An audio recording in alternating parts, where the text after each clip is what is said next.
Iya, selamat malam dan salam jumpa pemirsa dimanapun Anda berada.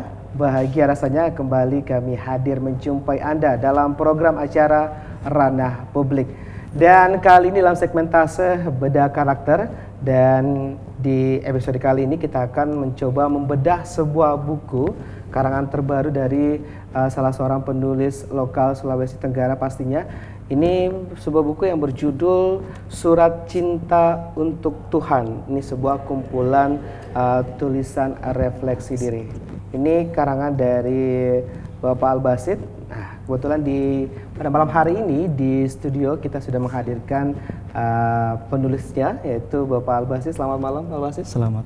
Apa kabar?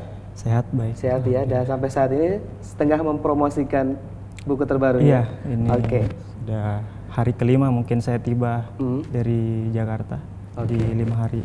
Baik, nah sebelum kita lebih jauh membedah buku terbaru yang berjudul Surat Cinta untuk Tuhan ini, mungkin saya perkenalkan dulu mengenai biografi dari seorang penulis kita ini. Dia adalah, nama lengkapnya adalah Al-Basit Andi Rifai Mala. Nah, beliau ini merupakan anak ketiga dari 5 bersaudara dari pasangan Bapak Haji Andi Rifai dan juga Ibu Haja Farida SIP. Lahir di Kolaka 2 Oktober 1989. Di usia ke-27 tahun ini sudah menghasilkan berapa karya buku? Ini buku perdana saya. Buku perdana, luar biasa. Dan beliau ini merupakan lulusan dari studi Pendidikan Agama Islam di Pondok Modern Darussalam Gontor, tahun 2001. Sekarang kesibukannya apa nih, Pak? Saat ini saya lebih tepatnya saya sibuk menulis saja. Konsentrasi untuk menjadi seorang. Oke, luar biasa. Nah, baik, kita akan lebih jauh mengupas atau membedah seperti apa buku dari atau karangan dari Mas Al-Basit, yaitu Surat Cinta untuk Tuhan, yang merupakan kumpulan tulisan refleksi diri. Nah, saya panggil Mas Basit aja ya. Nah, Mas Basit, tadi sepintas saya sudah baca bahwa di buku ini memang berupa kumpulan tulisan refleksi diri. Ini hasil curhatan atau kegalauan seseorang yang dituangkan dalam sebuah buku ini. Nah, mungkin lebih jauh seperti apa yang memotivasi Anda sehingga Anda memilih untuk membuat sebuah judul ini, dan juga isi ceritanya adalah seperti tadi, refleksi diri seseorang ini. Iya, terima kasih atas pertanyaannya. Jadi saya jawab, buku ini saya terinspirasi dari sebuah perjalanan hidup saya. Iya. Mungkin di usia saya yang ke-27 ini usia yang cukup matang ya untuk seorang anak laki-laki yang sedang mencari jati dirinya. Jadi buku ini inspirasi saya dari mungkin karena perjalanan yang hidup saya, mungkin yang dulu dari masa kecil saya bisa dibilang orang tua saya itu betul-betul dari nol sekali gitu. Di situ saya banyak melihat, jadi saya merekam, jadi itulah kadang yang menjadi sebuah perenungan saya untuk membuat sebuah karya ini. Dan juga barangkali di lingkungan saya juga kan saya punya teman-teman dan saya juga punya saudara, keluarga yang dari mereka lah saya belajar untuk bisa saya mendewasakan diri saya dan juga mungkin dari berbagai macam masalah yang hadir di hidup saya, sehingga itu menjadi sebuah batu loncatan saya untuk untuk lebih bijaksana lagi dalam mengambil sebuah keputusan. Jadi pada akhirnya mungkin buku ini adalah mewakili perasaan oleh para remaja gitu kan, karena barangkali remaja saat ini bisa dibilang cukup kompleks gitu, dalam artian dihadapkan oleh berbagai macam masalah yang cenderung mereka kurang bisa mencari solusi. Jadi dengan ini adanya buku ini saya ingin memberikan mereka sedikit pencerahan agar ketika ada situasi yang pelik ataupun situasi yang kurang menyenangkan, kita bisa menghadapinya gitu dengan hati yang tenang. Terus juga di saat kita punya masalah ya kita harus cenderung lebih mendekatkan diri kepada Tuhan yang Maha Esa gitu kan. Jadi semua agama itu mengajarkan kepada kita untuk selalu ketika kita punya masalah ya kepada Allah, kepada Tuhan lah kita tempat kita memohon pertolongan gitu, bukan kepada yang lainnya. Jadi buku ini adalah salah satu contoh untuk memberikan motivasi, memberikan dorongan kepada para remaja, bukan hanya remaja saja, mungkin orang tua juga ketika membaca buku ini tiba-tiba langsung oh iya, ternyata kedewasaan itu bukan dilihat dari umurnya, dari usianya, tetapi memang bagaimana kita bisa menyikapi suatu masalah, ada kebijaksanaan kita terhadap masalah tersebut, sehingga itulah yang membuat kita menjadi dewasa gitu. Nah, buku ini adalah salah satu bisa dibilang adalah pencerahan, solusi untuk kita bisa lebih fighting lagi gitu, lebih fighter gitu. Iya, saya sekilas membaca sini beberapa segmen sini bahwa seperti yang dijelaskan tadi bahwa ketika melihat kehidupan remaja dan bercermin pada diri Anda sendiri ketika pada masih remaja waktu itu dengan penuh permasalahan. Betul sekali. Nah, kemudian Anda tuangkan dalam sebuah buku ini yang Surat Cinta untuk Tuhan. Kenapa memilih judul Surat Cinta untuk Tuhan ini? Iya, itu pertanyaan yang sangat bagus sih. Sangat mungkin sebagian orang sudah mempunyai pertanyaan yang sama gitu. Jadi saya akan jawab. Surat ini kan identik dengan sebuah tulisan atau yang dirangkum dalam sebuah kertas.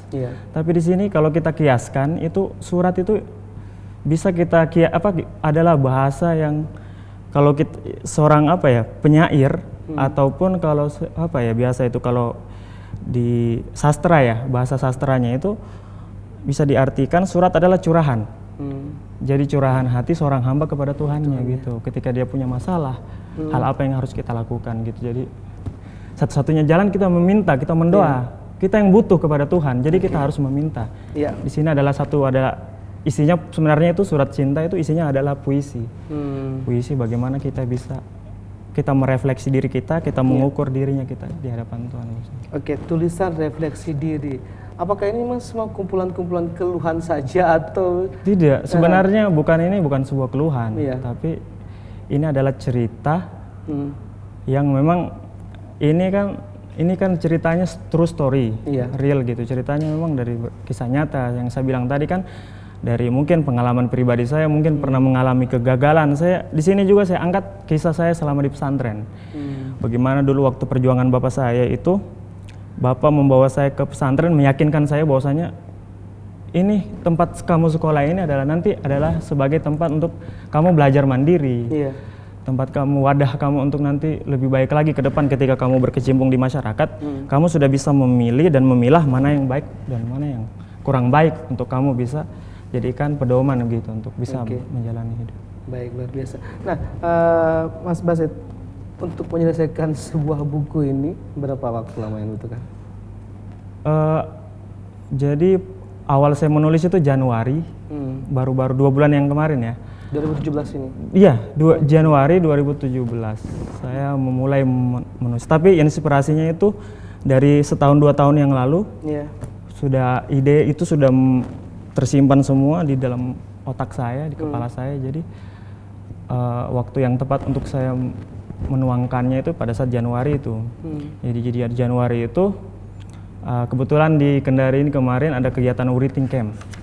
Yang kemarin sempat ini kan dari coachnya itu dari Bekasi, dari Jakarta, Bapak Agung WB. Mungkin kalau beliau sekarang saat ini sedang menyaksikan, saya ucapkan banyak terima kasih kepada Bapak Agung yang sudah menularkan ilmu-ilmunya selama kurang lebih 23 hari kemarin saya mengikuti kegiatan ini. Jadi 20 hari itu kami ada semacam materi secara online gitu. Dan 3 harinya itu kami penyelesaian naskah. Jadi 3 hari itu kemarin di Wonomono kebetulan diadakannya. Baik, jadi sekali lagi mungkin buku ini berisi tentang beberapa dari pengalaman hidup Anda, teman-teman, terus juga mungkin dari pernah di pesantren kan, di situ juga ada, terus juga beberapa potongan-potongan ayat-ayat dari Al-Quran dan hadis itu saya cantumkan.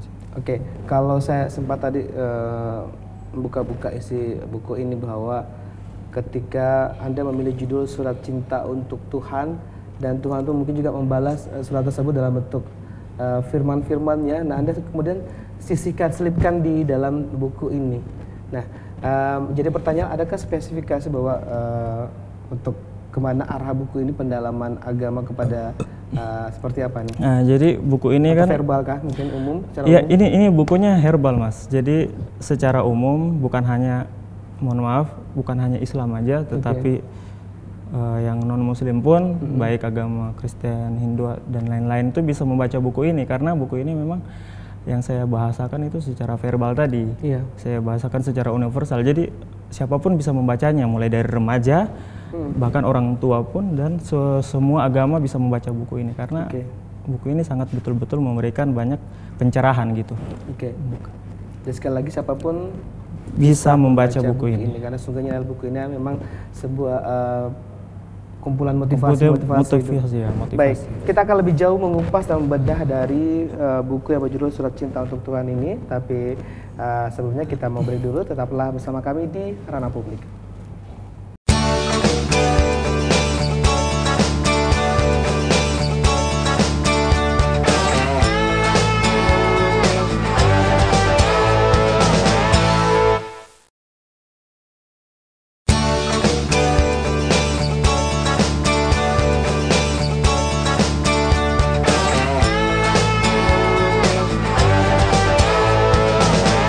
Baik, terima kasih Anda kembali lagi bersama kami di program acara Ranah Publik, dan masih dalam segmentasi bedah karakter. Dan untuk di kesempatan kali ini kita akan melanjutkan perbincangan untuk membedah sebuah buku terbaru karyaan dari Mas Albasid Andi Rifai Mala yang berjudul Surat Cinta Untuk Tuhan, kumpulan tulisan refleksi diri. Oke, Mas Basid, kita lanjutkan kembali perbincangan kita. Nah, tadi di awal Anda sudah menjelaskan bahwa ini kebanyakan mengupas tentang masalah hidup pribadi dan orang-orang yang berada di sekitar Mas Basid sendiri. Nah, saya tadi sempat membaca tadi ada dari cara penulisan Anda, berceritanya seperti apa. Nah, ini semuanya yang Anda angkat semuanya bersifat real ya, dari kehidupan, baik dari penokohan nama itu semuanya real asli sekali, ya? asli. Nah, ada kendala dengan misalnya minta izin untuk mengangkat kehidupan mereka? Jadi kalau soal kendala sih saya rasa tidak ada ya, karena kebetulan orang-orang yang saya angkat dalam cerita ini saya sudah mengkonfirmasi memang di awal pada saat saya menulis. Saya sudah sempat minta izin gitu kan, menanyakan. Kecuali memang ada di kisah pribadi saya yang lebih privacy, walaupun di situ kayak saya sifatnya itu seperti saya bukan seperti berkeluh kesah ya, tapi saya cuma ingin menceritakan proses saya waktu ketika saya masih saya waktu pada saat itu saya masih down gitu kan. Jadi hanya saja ketika di akhir cerita kan saya memberikan sedikit kayak semacam intisari gitu, bahwasanya kalau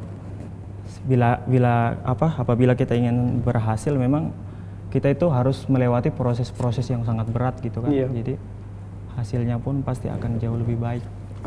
Baik, luar biasa. Nah, sebenarnya ini sangat menarik ya, ketika kembali lagi Anda mengambil atau mengangkat sebuah judul bahwa Surat Cinta Untuk Tuhan. Ini adalah refleksi diri dan suara Mas Basid juga dan orang-orang yang berada di sekitar Anda. Nah, mungkin bisa bercerita ketika Anda mendapatkan tadi permasalahan ketika Anda mungkin masih remaja, tahap menuju dewasa, ketika itu ya, apa yang Anda lakukan untuk bisa menjawab tentang seperti apa kegalauan Anda atau menghadapi kegalauan Anda? Jadi Mas, jujur saja, mungkin kalau kita flashback pada saat kejadian yang pernah menimpa saya, baik itu mungkin kesuksesan yang tertunda dalam artian kegagalan. Memang pada saat itu saya tidak bisa membendung seperti saya remaja, bisa dibilang kan kedewasaan itu tadi, kalau kita tidak ada sebuah persoalan, kita tidak akan tahu bagaimana nanti kedepannya kita akan mencari sebuah solusi yang terbaik untuk kita. Jadi saya pikir, saya rasakan juga pada saat itu saya belum bisa begitu mengontrol diri saya. Jadi ya yang terjadi pada saat itu hanya sebuah keluh kesah Iya. yang sehingga orang-orang di sekitar saya merasa tidak nyaman dengan saya. Oke. Dan menariknya adalah ketika judulnya surat cinta, tapi kalau orang beranggapan bahwa ternyata isi surat itu kebanyakan tadi adalah keluhan-keluhan atau permasalahan-permasalahan yang terjadi. Ya seperti itu ya mungkin ya. Kalau dibilang permasalahan sih tidak ya Mas. Itu lebih kepada apa ya? Seperti sebuah pesan gitu kan. Iya.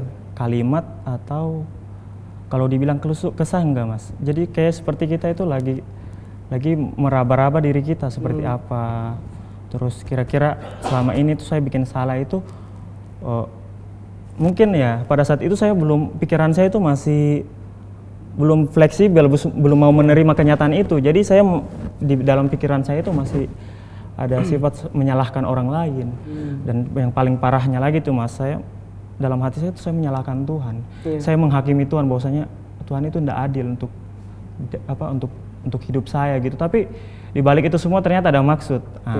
Maksudnya itu ternyata ya melalui proses itu pada akhirnya saya tidak akan pernah terpikir kalau ternyata dari ada makna di balik sebuah peristiwa itu bahwasanya akan menjadi sebuah tulisan dan pada akhirnya itu bisa menjadi sebuah tulisan yang menginspirasi orang lain dan saya menjadikannya sebuah tulisan dan jadilah sebuah buku. Iya, mungkin Anda bisa menggambarkan seperti apa isi surat cinta itu untuk Tuhan?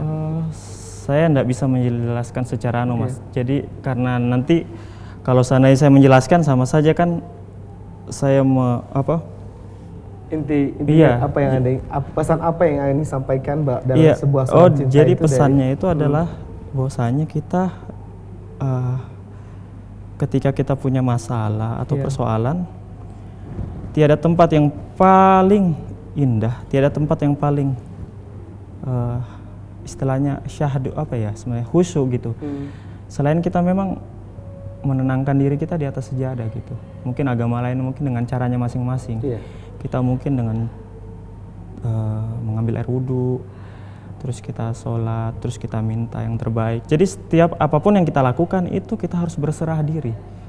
Selalu kita upayakan kemanapun. Jadi jangan selalu diartikan bahwa saja ibadah itu hanya di atas sejadah, bukan, Mas.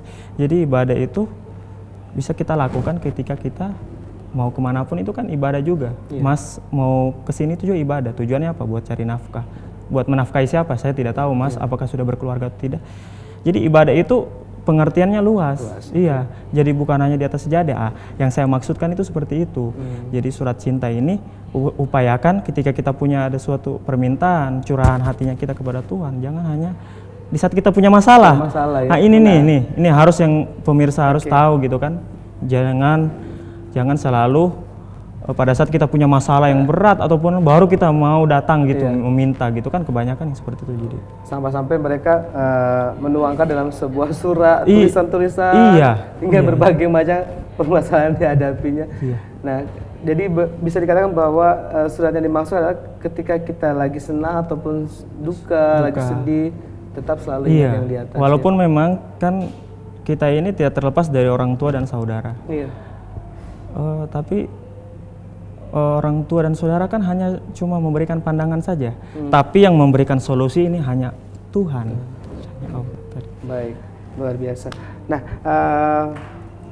Mas Rashid, ini juga saya juga tepat tadi membuka-buka isi buku ini bahwa di sini sekitar ada 30 judul di sini dengan berbagai cerita. Nah, sebenarnya apa yang Anda ingin sampaikan sebenarnya dari 30 judul yang berbeda cerita itu kepada pembacanya? Ya, jadi di 30 judul ini saya cuma ingin menyampaikan kepada para pembaca ataupun pemirsa yang sedang menyaksikan acara ini bahwasanya kita jangan pernah patah semangat untuk menjalani hidup. Di samping kita selalu ada Tuhan yang mendampingi kita kan. Kita punya masalah ataupun kita sedang suka maupun duka, itu hanya yang menemani kita hanya Tuhan, tidak ada lain.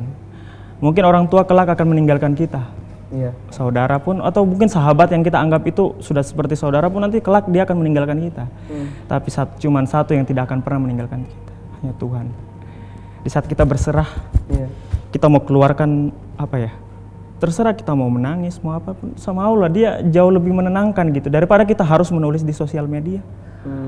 Jadi tujuan saya menulis ini tuh bukan hanya mencurahkan semua apa yang pernah saya alami, tapi lebih kepada memberikan semangat dan motivasi kepada remaja untuk bisa apa ya, banyak-banyak bersyukur.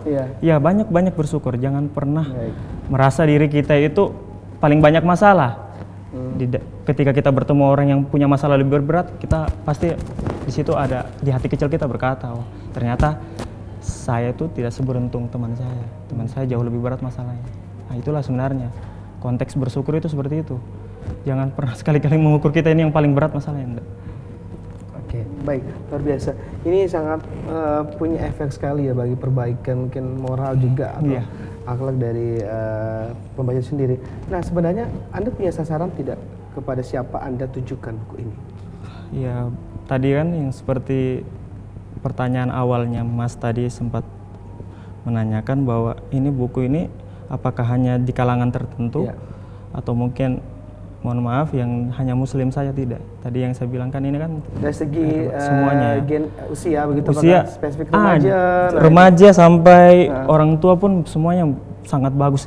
Nah buku ini nih yang lebih bagusnya lagi, kalau ada yang anak-anak remaja mungkin kurang akur sama orang tuanya, ketika disuguhkan buku ini dibaca, dia bisa kembali berdamai dengan orang tuanya. Biar lebih menyayangi orang tuanya, paham bahwasanya orang tua itu bukan seburuk-buruknya orang tua, tapi mungkin orang tua kan juga belajar, dia juga belajar menjadi orang tua yang baik. Ya, tetap dia orang tua kita, anak pun seperti itu. Jadi di sini harus ada saling pengertian satu sama lain, bisa lebih menyayangi. Ya, buku ini mungkin lebih tepatnya arahnya ke situ, lebih menyadarkan, menyadarkan remaja-remaja biar lebih menyayangi sama lain. Baik, luar biasa. Nah,